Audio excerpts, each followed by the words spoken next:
Buenas noches a todos, ¿cómo están? Bienvenidos.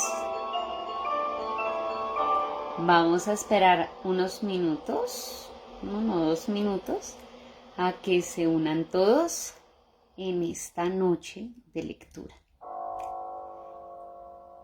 Espero que esté transmitiendo por donde es, alguien que me avise. No hay sea que esté en otro lado y no me haya dado cuenta. Hola Harold, ¿cómo vas? Espero que muy bien. Vamos a esperar a ver quién más se une por acá, que me digan si el sonido está bien. Vamos a esperar un tris. Buenas noches, maestra Ángela, ¿cómo está? Espero que muy bien. Me alegra, Harold, me alegra que todo esté bien. Bueno, listo. Buenas noches a todos los que van llegando. Bueno, el día de hoy tenemos un invitado nuevo. Es un autor que no hemos leído, que es Ambrose Bierce. Es un escritor estadounidense que nació en Mix, Ohio, en el 42, en 1842.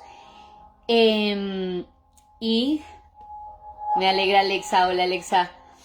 Y pues su escritura dio mucho que hablar, tanto así que le pusieron el apodo de Bitter Bierce, el amargo Bierce, porque suele ser en sus narraciones bastante amargo.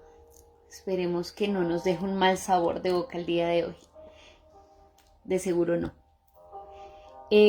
Fue periodista, escritor, crítico, y hoy vamos a traer uno de sus cuentos. Este cuento fue publicado inicialmente en un magazine y posteriormente ya fue republicado en una recopilación de cuentos. Entonces, el día de hoy vamos a leer, antes de que llegue el maestro Edgar a preguntarme por la lectura, vamos a leer Al otro lado de la pared. Entonces, sin más preámbulo, Al otro lado de la pared, de Ambrose Bierce. Hace muchos años, cuando iba a Hong Kong, a Nueva York, pasé una semana en San Francisco. Hacía mucho tiempo que no había estado en esa ciudad y durante todo aquel periodo mis negocios en Oriente habían prosperado más de lo que esperaba. Como era rico, podía permitirme volver a mi país para restablecer la amistad con los compañeros de juventud que aún vivían y me recordaban con afecto. El más importante para mí era Mount Dampier, un antiguo amigo del colegio con quien había mantenido correspondencia irregular hasta que dejamos de escribirnos, cosa muy normal entre hombres. Es fácil darse cuenta de que la escasa disposición de redactar una sencilla carta de tono social está en razón del cuadrado de la distancia entre el destinatario y el remitente. Se trata simple y llanamente de una ley. Recordaba que de Dampier como un compañero fuerte y bien parecido, con gustos semejantes a los míos, que odiaba trabajar y mostraba una señalada indiferencia hacia muchas de las cuestiones que suelen preocupar a la gente, entre ellas la riqueza, de la que, sin embargo, disponía por herencia en cantidad suficiente como para no echar nada en falta. En su familia, una de las más aristocráticas y conocidas del país, se consideraba un orgullo que ninguno de sus miembros se hubiera dedicado al comercio o a la política, o hubiera recibido distinción alguna. Mount era un poco sentimental y su carácter supersticioso, lo que hacía inclinarse al estudio de temas relacionados con el ocultismo. Afortunadamente, gozaba de una buena salud mental que lo protegía contra creencias extravagantes y peligrosas.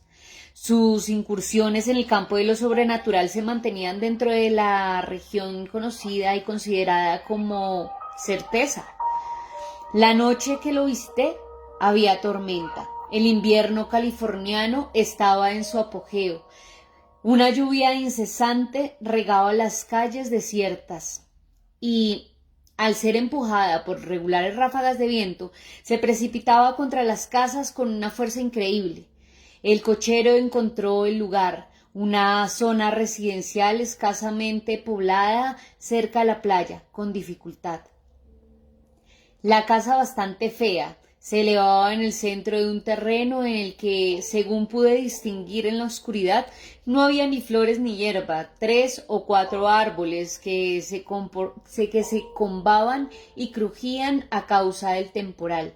Parecía intentar huir de su tétrico entorno en busca de mejor fortuna, lejos, en el mar. La vivienda era una estructura de 2 pisos, hecha de ladrillo, que tenía una torre en la esquina y un piso más arriba. Era la única zona iluminada. La apariencia del lugar me produjo cierto estremecimiento, sensación que se vio aumentada por el chorro de agua que sentía caer por la espalda mientras corría a buscar refugio en el portal. Dampier, en respuesta a mi misiva informándole de mi deseo de visitarlo, había contestado: «No llames, abre la puerta y sube». Así lo hice.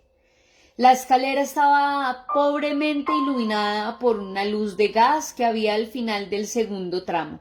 Conseguí llegar al descansillo sin destrozar nada. Atravesé una puerta que daba a la iluminada estancia cuadrada de la torre. Dampier, en bata y zapatillas, se acercó tal y como yo esperaba, a saludarme. Y aunque en un principio pensé que me podría haber recibido más adecuadamente en el vestíbulo, después de verlo, la idea de su posible inhospitalidad desapareció.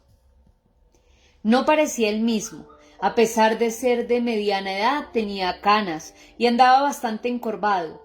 Lo encontré muy delgado, sus facciones eran angulosas y su piel arrugada y pálida como la muerte. No tenía un solo toque de color. Sus ojos, excepcionalmente grandes, centelleaban de un modo misterioso.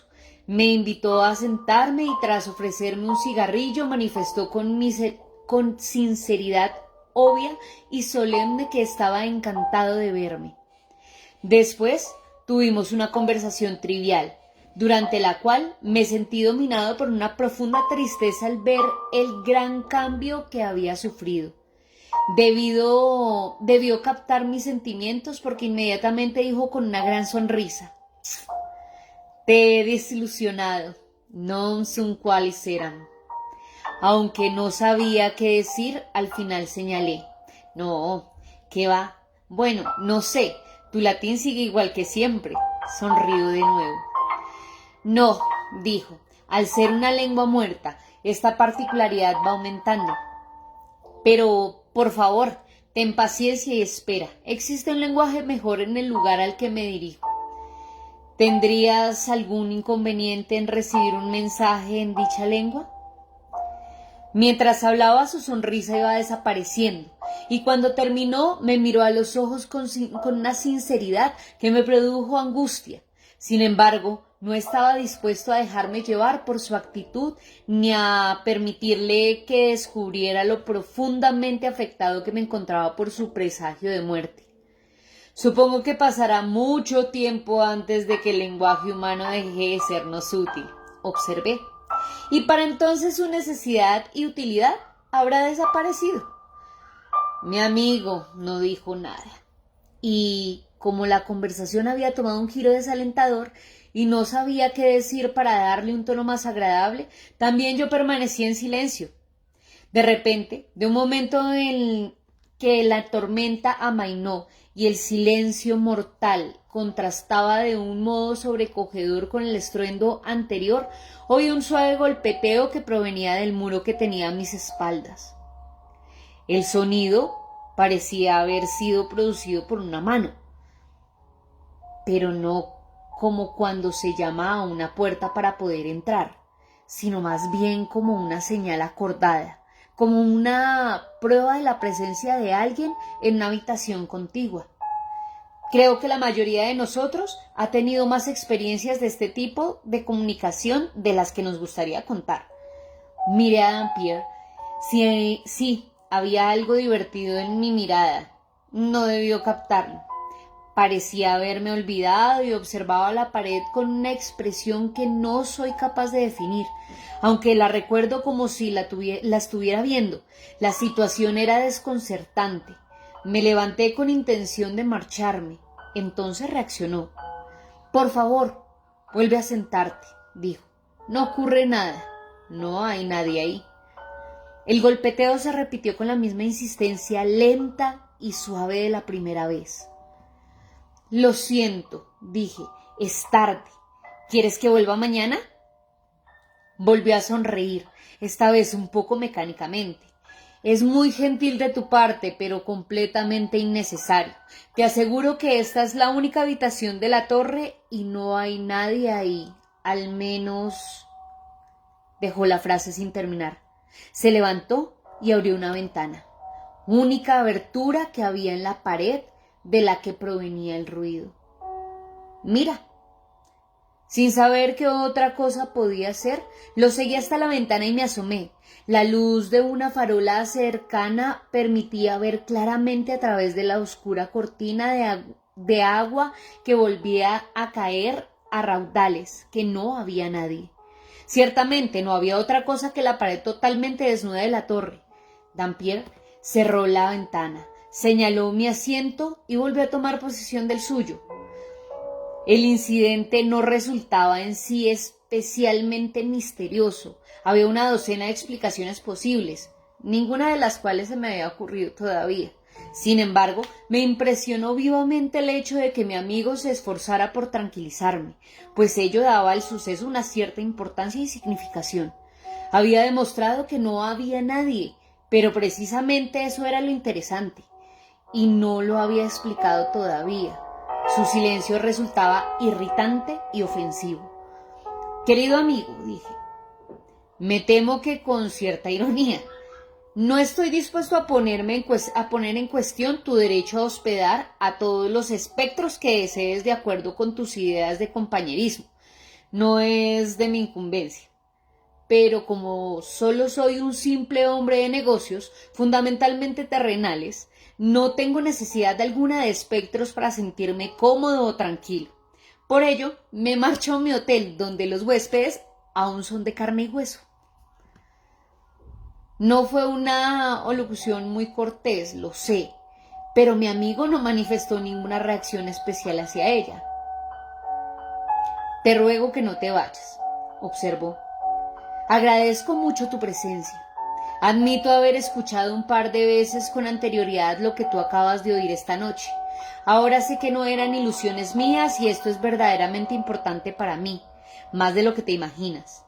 Enciende un buen cigarrillo y ármate de paciencia mientras te cuento la historia.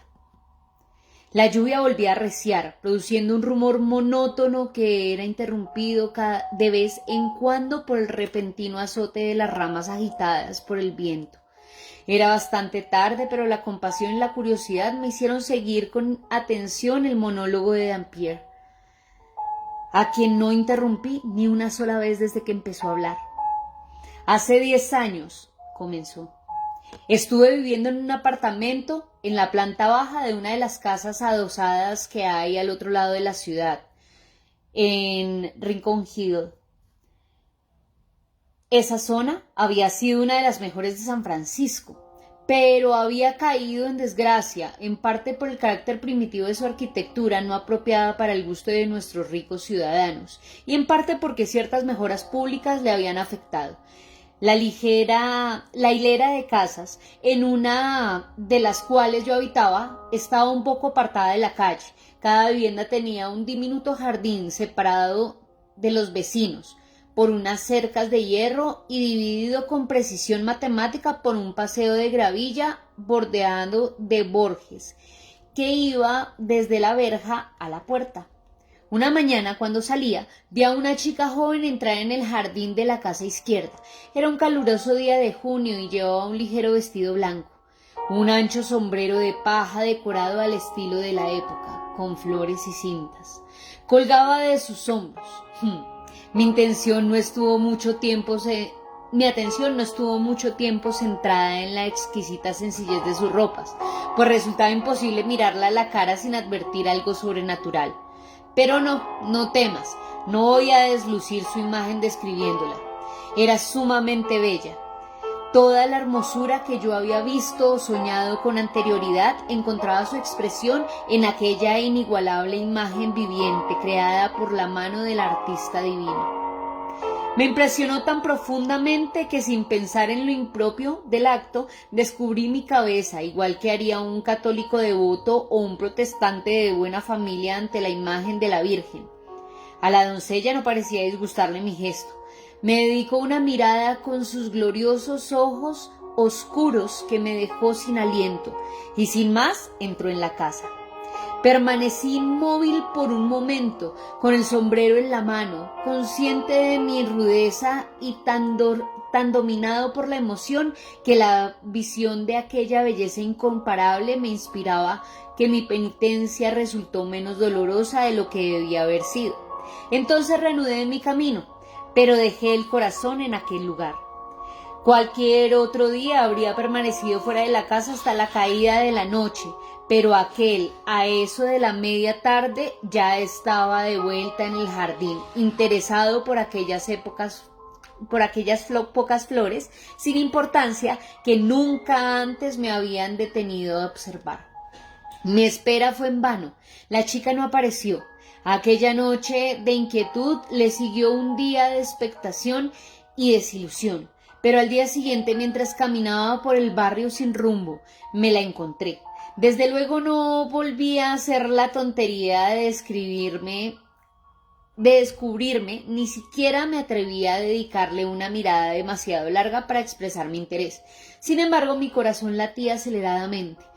Tenía temblores y cuando me dedicó con sus grandes ojos negros una mirada de evidente reconocimiento, totalmente desprovista de descaro o coquetería, me sonrojé. No te cansaré con más detalles, solo añadiré que volví a encontrármela muchas veces, aunque nunca le dirigí la palabra ni intenté llamar su atención, tampoco hice nada por reconocerla. Tal vez mi autocontrol, que requería un sacrificio tan abnegado, no resulte claramente comprensible. Es cierto que estaba locamente enamorado, pero ¿cómo puede uno cambiar una forma de pensar o transformar el propio carácter? Yo era lo que algunos estúpidos llamaban y otros más tontos aún gustan ser llamados un aristócrata. Y a pesar de su belleza, de sus encantos y elegancia, aquella chica no pertenecía a mi clase. Me enteré de su nombre, no tiene sentido citarlo aquí, y supe algo acerca de su familia. Era huérfana y vivía en la casa de huéspedes de su tía, una gruesa señora de edad inaguantable, de la que dependía. Mis ingresos eran escasos y no tenía talento suficiente como para casarme. Debe de ser una cualidad que nunca he tenido. La unión con aquella familia habría significado llevar su forma de vida, alejarme de mis libros y estudios y en el aspecto social, descender al nivel de la gente de la calle. Sé que este tipo de consideraciones son fácilmente censurables y no me encuentro preparado para defenderlas. Acepto que me juzgues, pero en estricta justicia, todos mis antepasados a lo largo de generaciones debían ser mis confesores y deberían permitírseme invocar como atenuante el mandato imperioso de la sangre. Cada glóbulo de ella está en contra de un enlace de este tipo. En resumen, mis gustos, costumbres, instinto, incluso la sensatez que pueda quedarme después de haberme enamorado, se vuelven contra él. Además, como soy un romántico incorregible, encontraba un encanto exquisito en una relación impersonal y espiritual que con el conocimiento podrían convertir en vulgar. y un matrimonio con toda seguridad lo dispararía. Ninguna criatura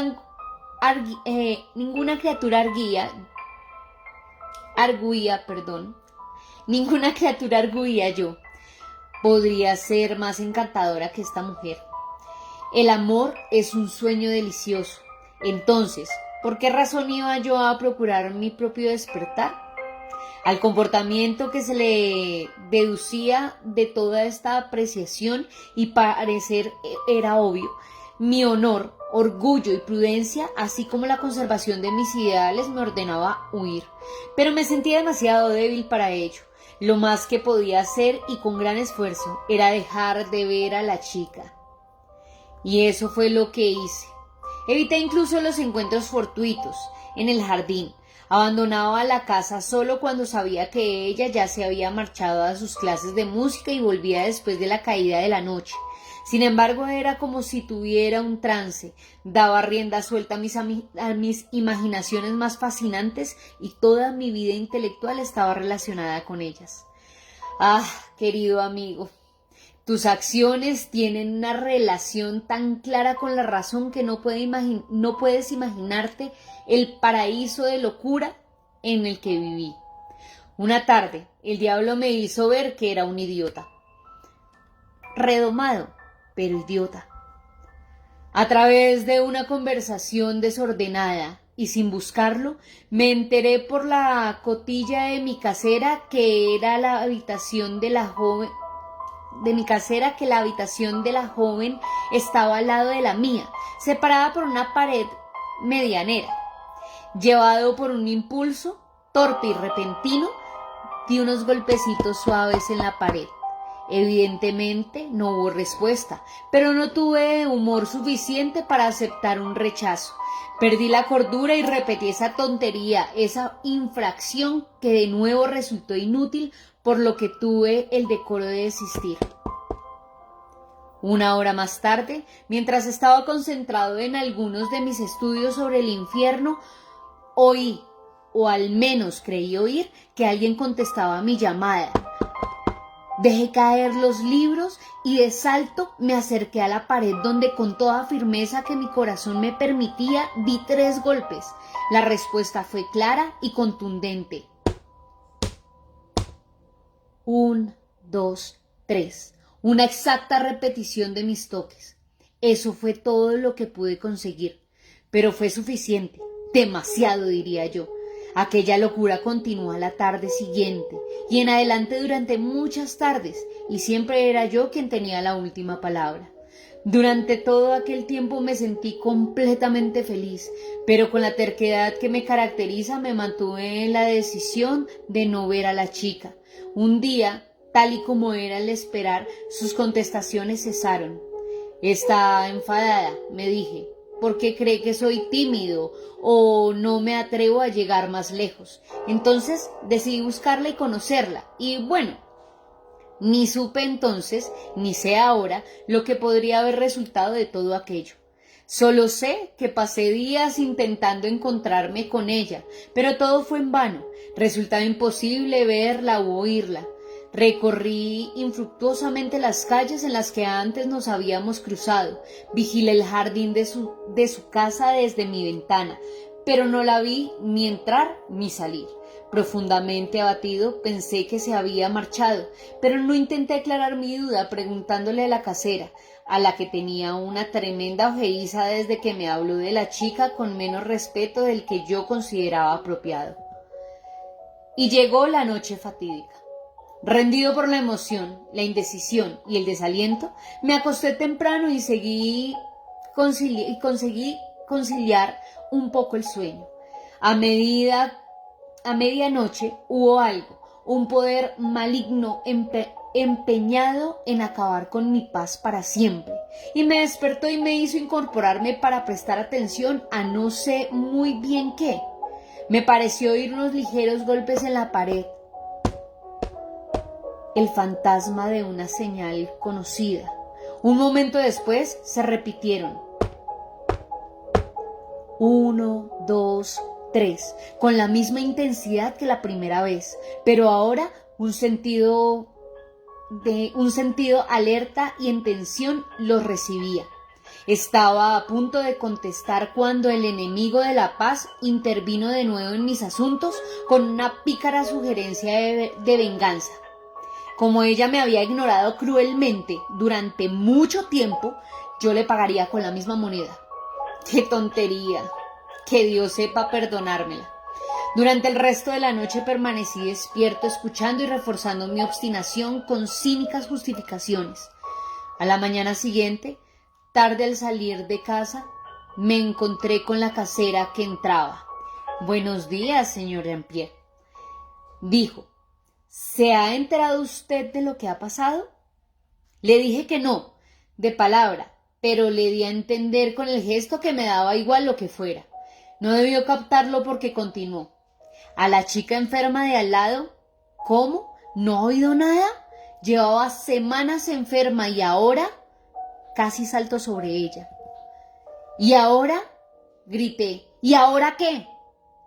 «Está muerta». Pero hay aún algo más.